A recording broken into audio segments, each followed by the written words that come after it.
Hello, friends. Welcome to the Soundbox. I'm your host, Candace Sessoms.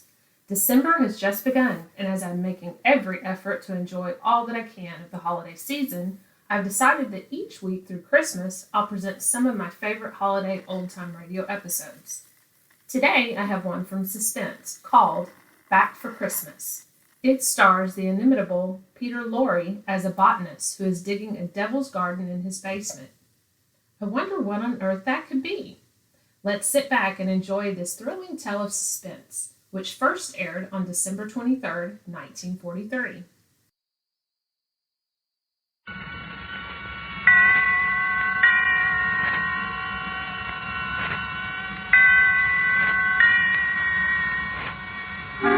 Suspense.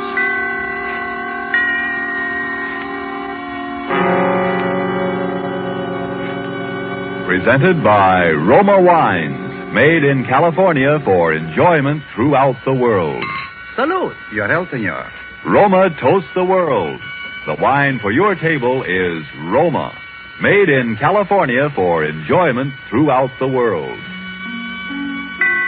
This is the man in black, here for the Roma Wine Company of Fresno, California, to introduce this weekly half hour of Suspense. Tonight in Hollywood, Roma brings you as star Mr. Peter Lorre. The suspense play which stars Mr. Lorre and which is produced and directed by William Spear is called Back for Christmas. In this series, Roma brings you tales calculated to intrigue you, to stir your nerves, to offer you a precarious situation and then withhold the solution until the last possible moment. And so, with Back for Christmas and with the performance of Peter Lorre, we again hope to keep you in suspense.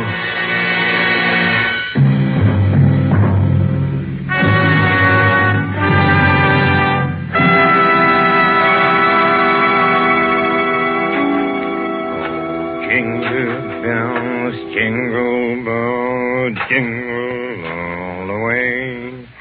Oh, what fun it is to ride one nose open.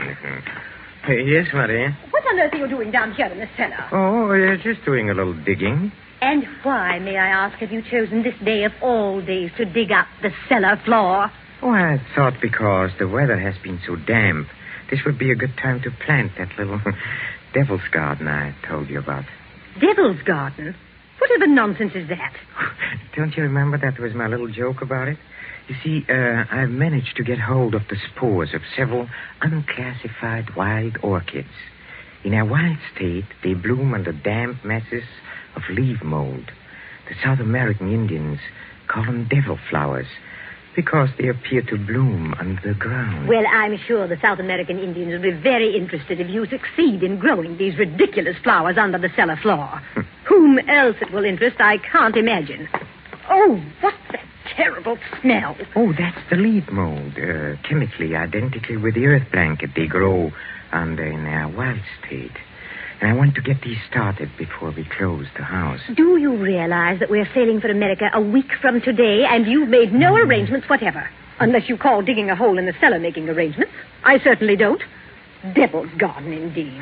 Sometimes I think you're going soft in the head, Hubert. Oh, I suppose it is inconsiderate of me, you see. And I've been wanting to try this experiment for a long time, but with all those lectures and seminars at the university, there never seemed to be enough time. Well, there certainly isn't any time for it now. I suppose you've forgotten I made an appointment for you at the barber's this afternoon. Oh, must I shave my beard off, Hermione? I thought we'd been through all that. Of course you must. They don't wear beards in America. Bad enough you're speaking with that accent. They'll probably think we're Germans as it is. Oh, I should think it would be quite easy just to explain that I'm Swiss. Now, Hubert, don't be argumentative. Go and get your jacket on and do as I tell you. Yes, Hermione. And don't forget to take your umbrella. It looks like rain. Yes, Hermione. And don't look so put upon, Hubert. Someone has to plan things in this house. Never even get to the university in time for your lectures, much less make arrangements for a trip to America. I know, but what about my specimens? There'll be plenty of time to plant your precious devil's garden when we get home from America. We're not going to be gone forever, you know. We'll be back here for Christmas. Yes, of course. Back for Christmas. I'd forgotten. We'll try to remember it. And if you can't do that, just do as I tell you. I've been making the plans in this house for 20 years. And if there's any digging to be done, I'll manage that as well. You understand, Hubert?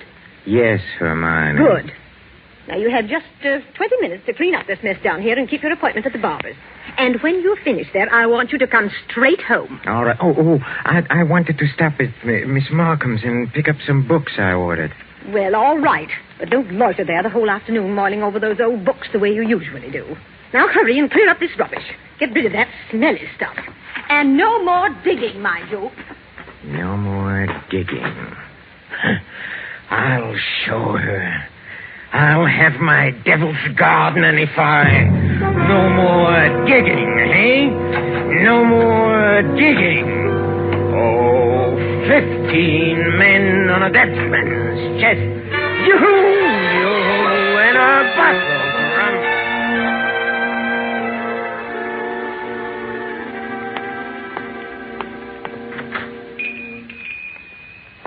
Good evening, sir.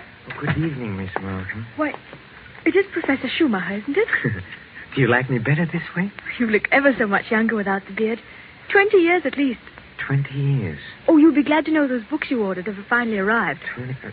Oh, yes, the books. Let me see. The Phytotomy of Phalloid Gametophytes and Coniferous Shrubs of North America. Those are the ones you ordered, aren't they? Yes, thank you. You're very kind, Miss Markham.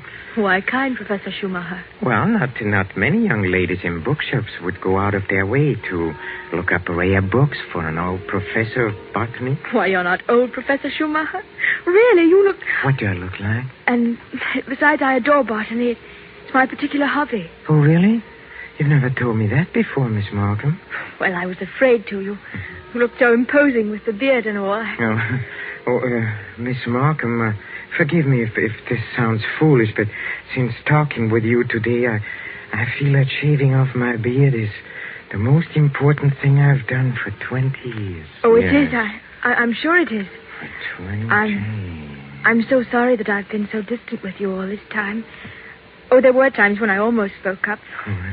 Times when you came in here tired after a day with your students at the university. You seemed so alone. The way I'm alone in the world. Alone? I'd like to have asked you to stay a while and talk with me, but some way or other I always wound up giving you your change and letting you go on your way. Say you're alone in the world? Since my father died. Oh, Miss Markham, did you never think of marrying? My father was a very remarkable man. I never found anyone who seemed to measure up to what he led me to expect of men. Miss Markham... Oh, it's been so long since anyone called me by my first name. I'd like you to, if you want to. It's Marion. Marion? Oh, how nice. And yours? Well, Hubertus. but in English, Hubert sounds better, huh? How long have you been alone, Hubert? Alone? I knew you were a widower, of course. The first time I saw you. A widower? I can always tell. There's a certain sadness in a man's eyes. A sweet sadness, I think, when he's been married and then lost... A widower.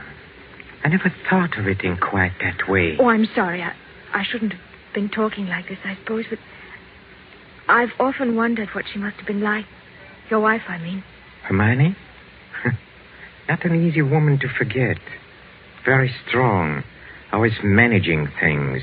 The house, my wardrobe, my friends. Even when we dined at a restaurant, she even then ordered my food. She was always managing things. Her whole life. Managed herself to death. Poor woman. She must have loved you very much. But she needn't have put herself out so. It's plain to see you don't need things managed for you. No. You need companionship, I think. Someone sympathetic with your work. But the last thing on earth you need is a manager. How well you put it. The last thing on earth.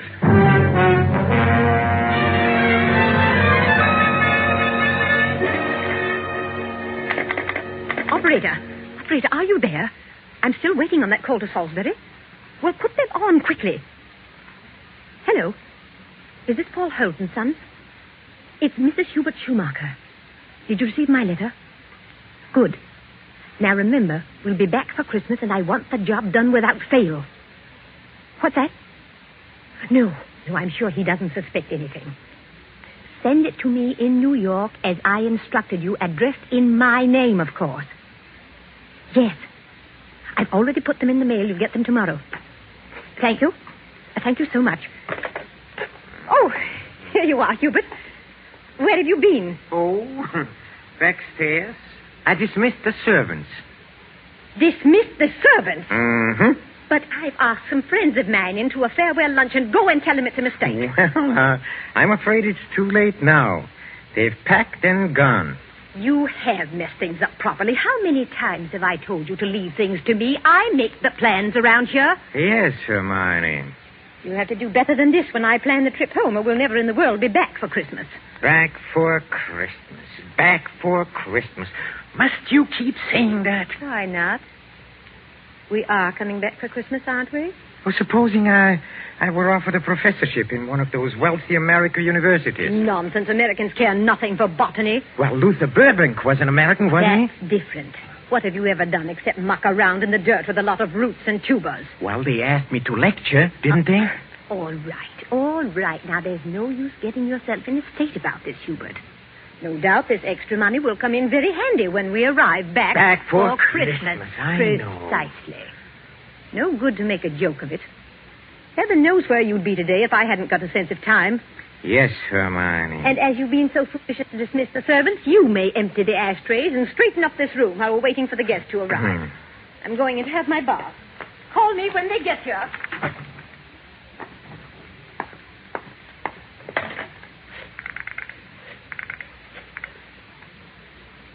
Marion? It's Hubert. No, darling. No, nothing is wrong. Oh, my plans are the same. Unless you have changed. No? Oh, we'll meet in New York then and be married there. Huh? Oh, I'll explain to you why later. You just have to trust me. Yes. Yes, my darling. Hubert? I'm so sorry. I can't talk any longer. Yes, I'll meet you in New York without fail. Auf Wiedersehen, mein Liebchen. Hubert, were you talking on the phone just now? Yes, Hermione. Whoever was it? Oh, Freddie Sinclair. But didn't I hear you say something about meeting somebody in New York? Why, yes. Freddie said he might possibly get over there before we even leave. And I said, of course, we'd meet him there if he decided to go. That seems very peculiar. But then all of your friends are peculiar. Yes, Hermione. And just look at your jacket. Have you been digging in that cellar again? Yes, Hermione. Well, there's no need for it. You can't possibly get that devil's garden thing finished before we sail for America. Go and change your clothes before the guests arrive. Oh, never mind. I see somebody coming up the walk now. Go and let them in. Yes. Hubert. Yes? Look out the window. There's Professor and Mrs. Goodenough, but who's that with them? Well, who... Precisely. Freddie Sinclair. Peculiar you should have been talking to him on the phone not 3 minutes ago, and now here he is. Yes, isn't it? But then, as you say, Hermione, all of my friends are peculiar. Not half so peculiar as you. Digging in the cellar the very day we leave for America. Just look at yourself. And now that I think of it... Yes? Oh, never mind. Go and let them in. Oh, you were going to ask me something, Hermione, about the hole I'm digging in a cellar. Good heavens, stop rolling your eyes about that way. One would think you were digging a grave down there instead of a storage bin. Yes, Hermione. What's that? I said yes, Hermione. Father, open the door and please stop saying yes, Hermione. I think, my dear, I have said it for the last time.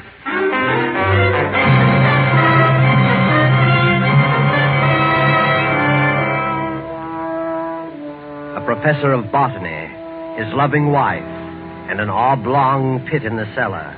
Just the right size for his botanical specimens, his devil's garden.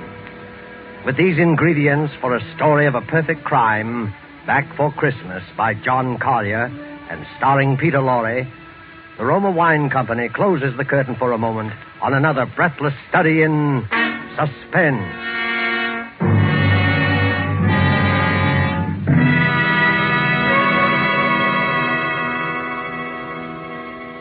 In this brief intermission in the play, it's pleasant to think about the holidays.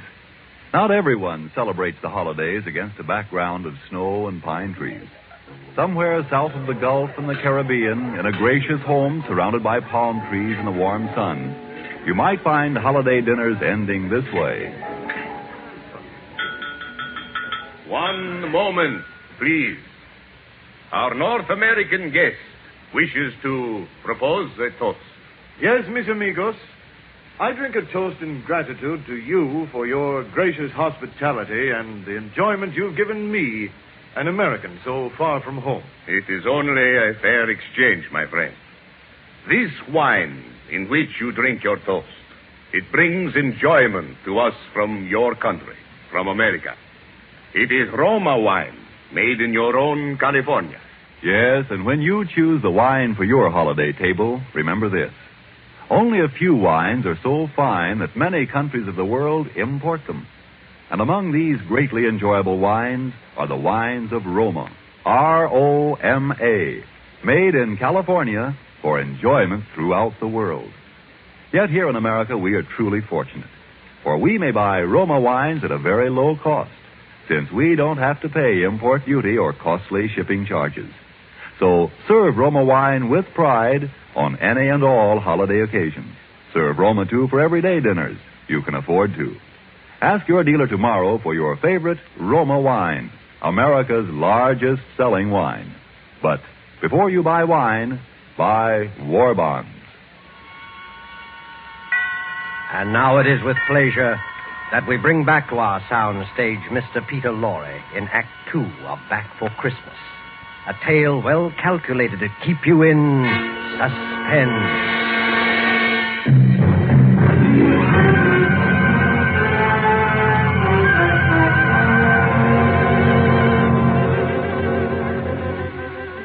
Back for Christmas. Hermione was so positive we would be back for Christmas that last afternoon, pouring tea out for a few friends who had come in to say her last-minute farewells, she kept reiterating it. Now, mind you, Hermione, don't let those Americans lure your husband with one of their fat university jobs. We absolutely must have you with us for Christmas. He shall be back, I promise you. Well, it's not absolutely certain, of course. Hubert, now what do you mean it's not certain? Of course it's certain. After all, Hubert, old boy, you've contracted to lecture for only 3 months. Oh, that's quite right. But then, of course, anything may happen. Hubert adores being unpredictable. Now, what other man would decide the very day, mind you, before leaving for America, to dig a great hole in the floor of the cellar? In the cellar? Yes. He's going to put some unclassified wild orchids down there. A devil's garden, if you please. It sounds so mysterious. That's Hubert, though. It's really quite simple, however, once you find out what he's up to. Now, take the telephone call he put through to you a few minutes ago, Freddie. To me? Of course. Now, Hubert wanted to surprise me about your plan to meet us in New York next month. Wasn't that why he called? To ask you not to mention it? My dear Hermione, Hubert couldn't possibly have telephoned me within the past hour. I've been walking in the park since 3. He didn't telephone you? Well, how could he? As for my going to America... No. Come, Freddie, come. You may as well confess. Hermione has just found me out again. But Hubert, old chap, I really You don't... see what a poor liar Hubert makes. He's red as a beetroot. Aren't you ashamed of yourself, Professor? Stringing poor Hermione along like that. And as for you, Freddie, I'm furious you said nothing to us about going to America. But look here, old girl. I've been trying to tell everyone here that I'm... Stuff and nonsense. The game's gone on long enough. Besides, we must start getting ready. Now, it was marvelous of all of you to come in to say goodbye. And don't worry about Hubert's little jokes. I will bring him back for Christmas. You may rely on it. They all believed her. For years, she had been promising me for dinner parties, garden parties, committees, and the promises had always been kept. This time, they would not be. I had seen to that. The servants were gone for good. The farewells all said. I had timed to the minute how long it would take to fill in a hole in a cellar. My devil's garden. Upstairs in a bedroom, I undressed and put on my old bathrobe, and then I opened the door into Hermione's room. Hermione, have you a moment to spare? Of course, dear. I'm just finished. Oh, then, will you come in here for a moment, please? There's something rather extraordinary here. Oh, good. heavens, Hubert, what are you lounging about in that filthy old bathrobe for? I told you to put it into the furnace. Oh, I'll do it. I'll do it today. Yes, really, I will. I promise. Well, high time. Now, what is it you want to show me? Oh, here, in the bathroom.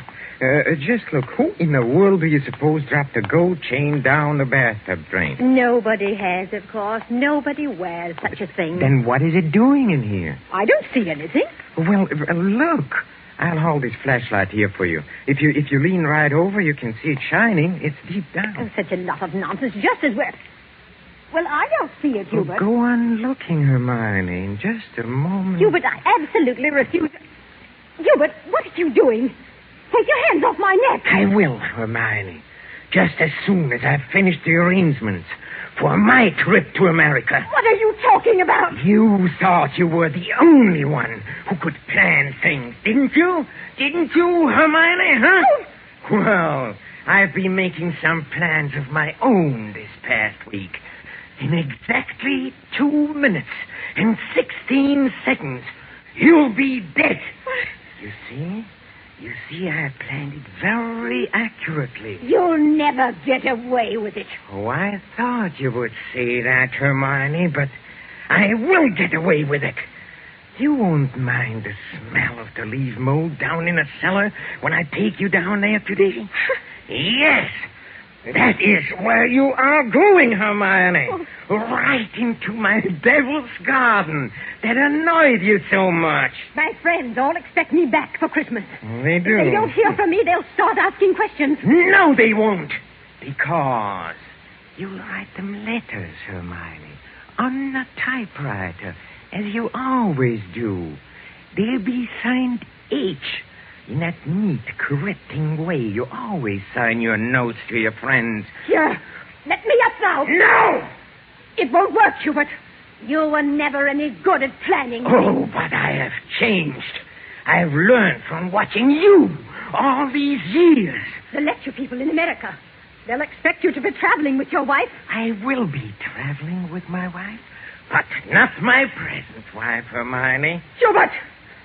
It won't work, I tell you. That pit you dug in the cellar... Oh, it will work. It'll serve its purpose well. Hubert! No, I'm sorry, dear. This thing has to be done exactly as planned. You have just 5 seconds to say your prayers. Hubert, you must listen. The cellar, it's... Don't do it, Hubert! Yes, Hermione!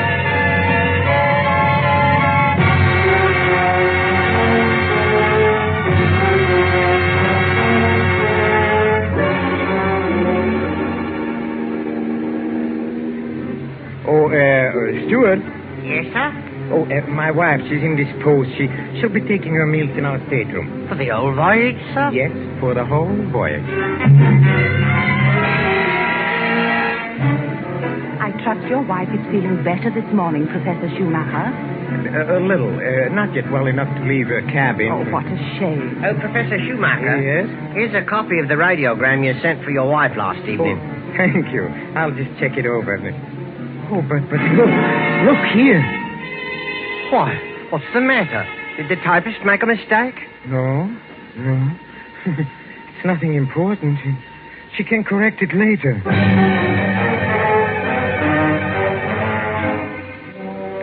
For a moment, I had a feeling that Hermione had been leaning over my shoulder again, correcting what I had written as she always did. I had written a radiogram to Professor Goodenough and his wife. Haven't been out of my cabin the whole beastly trip, Hubert. Well, now doubt we'll be back for Christmas. But the operator had left out the W and it read, "No doubt we'll be back for Christmas." Exactly what Hermione would have written. Well, the rest of the trip was uneventful. Marion and I met in New York just as we had planned. Just as we had planned.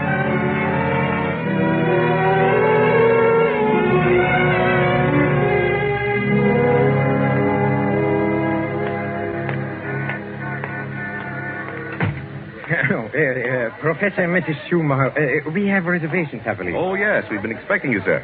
Boy, take Professor and Mrs. Schumacher's luggage up to their suite. You know, Mrs. Schumacher, you're quite a surprise. Oh? Your letter reserving the rooms was so thorough, I was expecting an older, more forbidding sort of person, frankly, ma'am. No.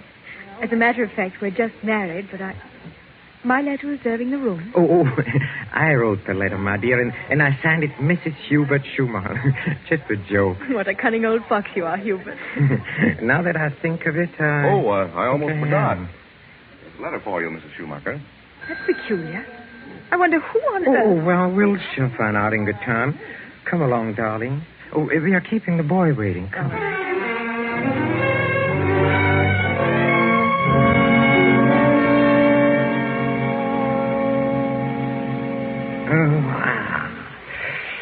Nothing like a cold, brisk shower to put a man to rights. Hubert, this letter. Oh, yes, the letter. Oh, dry my hair, will you, darling? Please. It seems to be a bill of some sort from a building contractor in Salisbury. Oh, really? Oh, bother, dry your own hair. Thank you, darling. Let's see this bill or whatever it is. It's very puzzling. Hubert, you were a widower, weren't you? I mean, Hermione isn't still alive. Good heavens, no. Well, let me read that. Dear Madame, this is to acknowledge your order together with the keys to your house in Launceston Place. Our man had no difficulty in finding the place where your husband had begun the excavation in a cellar, but apparently he changed his mind at the last moment and filled it in again. What is it, Hubert? Our man will begin digging tomorrow, and the job will be completed in ample time for your surprise Christmas present to your husband. We are happy to be conspirators with you in this thoughtful gesture and hope that Professor Schumacher will be pleased at the results of our work on his Devil's Garden. Very truly yours, Paul Holt Sons Contractors. What does it mean, Hubert? Means that Hermione was right. I will be back for Christmas. I will be back for Christmas. I will back for Christmas. Back for Christmas. Yes, Hermione.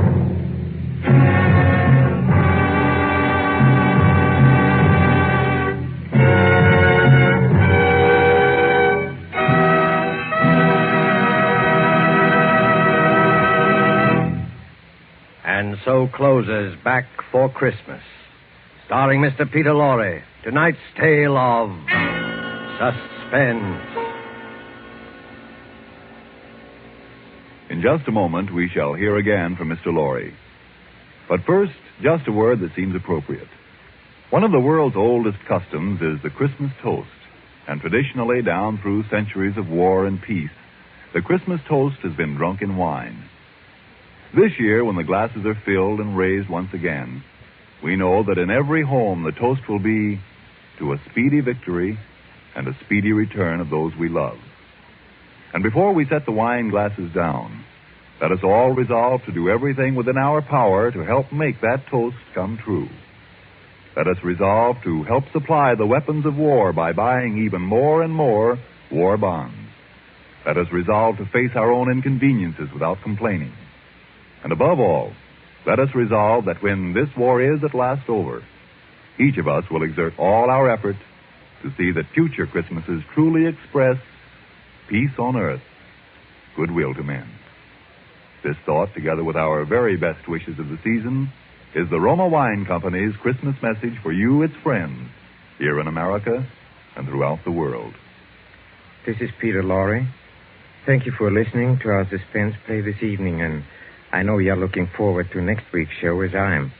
It is called Finishing School, and its subtitle might be the famous quotation, "The female of the species is more deadly than the male." Don't forget then, next Thursday, same time, for Margot Elsa Lanchester, Janet Beecher, and a distinguished all-feminine cast in Suspense. Presented by Roma Wines, ROMA. Made in California for enjoyment throughout the world.